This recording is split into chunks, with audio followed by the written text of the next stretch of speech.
ખીજડીયા ગામે દેશી દારૂના દૂષણ સામે જનતા રેડનો મામલો. હનુમાન ખીજડીયા વાસીઓએ ટોળા સ્વરૂપે તલાટી મંત્રીને પાઠવ્યું આવેદનપત્ર.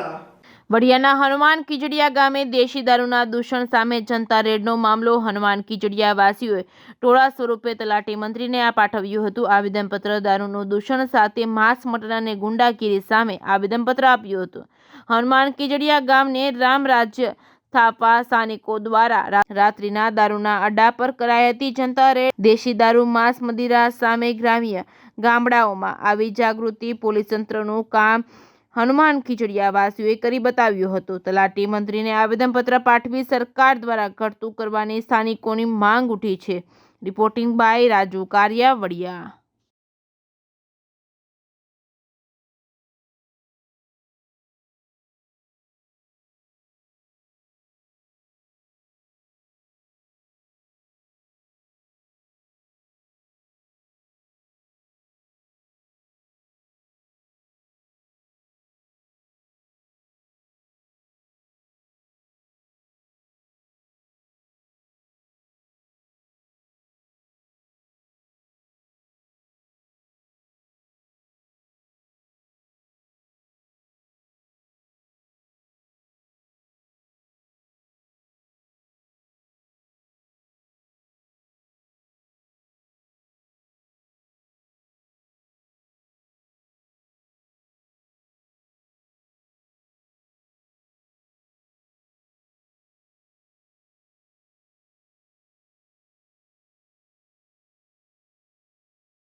જય શ્રી રામ. મારું નામ મિતેશ બુવા, ગામ હનુમાન ખીજડીયા.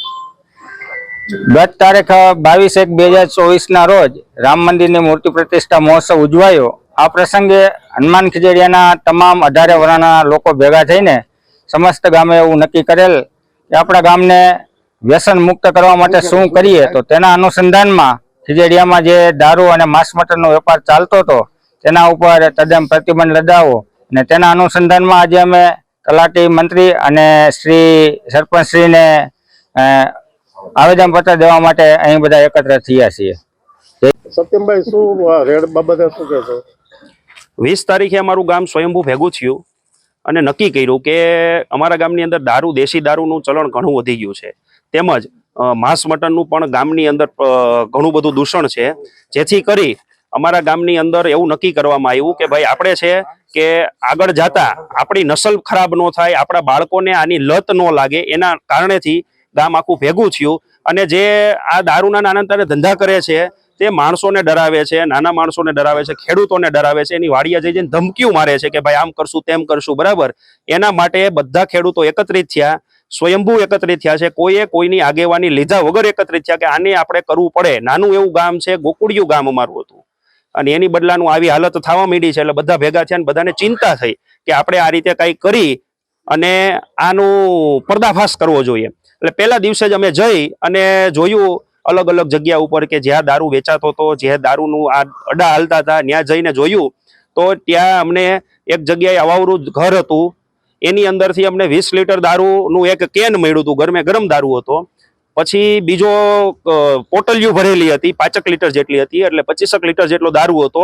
પણ એ દારૂના કેનની અંદર તીની હતી, એટલે દારૂ ત્યાંથી ઢોળાતો હતો. પછી પોલીસને જાણ કરી, પોલીસ આવી અને તે દારૂનો જથ્થો એને જપ્ત કરી અને જે ગુનેગાર હતો એને ત્યારે એને એરેસ્ટ કરી અને એને ઉપાડી ગયા હતા. પછી બીજે દિવસે પાછું અમે નક્કી કર્યું કે હજી પણ દારૂ હોઈ શકે, હજી પણ ઘણી જગ્યાએ આ મોટો અડ્ડો હતો, ત્યાંથી અમને દારૂની ભઠ્ઠી મળી અને 400 જણા જેટલા માણસો 2 દિવસે ભેગા થઈ અને આખા ગામમાં 12 વાગ્યા લગીને 2 દિવસ લગીને આટા માર્યા. પછી અમને બીજે દિવસે 11 વાગે સફળતા મળી કે 50 લીટરના 2 દારૂ બનાવવાના આથા, જે જૂના માથે જમીનની નીચે 1 ફૂટ જેટલી માટી હતી એની નીચે દાટેલા હતા. એ અમારા ગામના યુવાનોએ ગોતી કાઢ્યા અને એનું અમે લાઈવ ફેસબુક લાઈવ મૂક્યું હતું અને પત્રકારો પણ હતા અને એનું અમે પર્દાફાશ કરી અને પોલીસને જાણ કરી અને પોલીસે એ દારૂનો જથ્થો નષ્ટ કર્યો. મારું નામ વિનુભાઈ પરમાર, સરપંચ હંસાબેન ચમરભાઈ પરમારના ભાઈ છું. અને આજ રોજ જે આ ગામ લોકોએ લગભગ 200 માણસો આવી અને આવેદનપત્ર આપ્યું છે પંચાયતમાં, એની સાથે અમે છીએ. બીજા નંબરમાં રામ મંદિરની સ્થાપના થઈ અને ત્યારથી અમારું ગામ જાગૃત થયું, એ બાબત અમને ખૂબ આનંદ છે. જે કાંઈ વસ્તુ આ ગામની અંદર આવી પ્રવૃત્તિ હાલતી હોય 2 નંબરની, દારૂ, જુગાર કે જે કાંઈ હું તો કહું આ બધી ગુંડાગીરી એ નષ્ટ થાય એ માટે અમે ગ્રામ પંચાયતના તમામ સદસ્યોથી અમે એના પ્રતિનિધિ તરીકે હંસાબેનના આ ગામને પૂરેપૂરો સપોર્ટ આપશું. અને આ વહેલી તકે હજી હું તો આવીને હજી કદાચ 2-4 દિવસ આવું હાંકવું પડે તો ગામની આરેમાં બધા છીએ અને ગામ સ્વયંભૂ આજે કરવા નીકળ્યું છે, આ બધું બંધ થાય તો અમારું ગામ રામ મંદિર ન્યા બન્યું છે પણ અમારા ગામ રામ મંદિર છે, રામ રાજ છે એવું અમને લાગશે.